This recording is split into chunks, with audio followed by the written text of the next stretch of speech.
Hello, hot messes! We finally finished reading How to Disappear Completely by Kelsey Osgood, and today we're going to talk about the final chapters.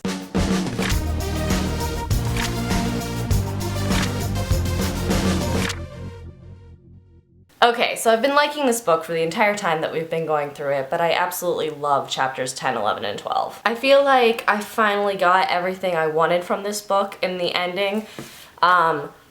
I was worried at the beginning of it, if you remember to older videos, that this book was going to be somewhat hypocritical because it set out to be the opposite of one of those harrowing anorexia memoirs that drag the reader in to the mindset of the anorexic sufferer and sort of like romanticize the disease and inspire people to try and find that disease for themselves to make themselves more interesting or matter more or have an excuse to have deep feelings. And I really sincerely hope that nobody who reads this book stops halfway through, because I think that certain parts of this book do have the potential to do that, but the ending absolutely reverses that. As I said, I got exactly what I wanted, where I feel like the final chapter stops just addressing what the problem is and starts addressing how to change it, how to fix it, and that's what I was really hoping for from this book. No more romanticizing, no more creating a beautiful tragedy, just getting to action. This is what we're gonna do to make this stop sounding like an appealing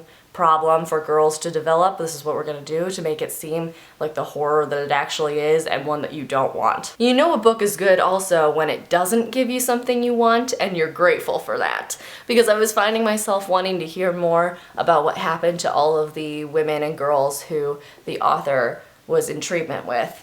And I'm actually really grateful that we only get small mentions of some of them and that we don't get any real closure. It would be really easy and probably appealing to this author to create these women she knew into like stories with beginnings, middles, and ends and make them into sort of poetic characters, but she respects them more than that, and she addresses in the ending of the book that people are not beautiful, tragic stories.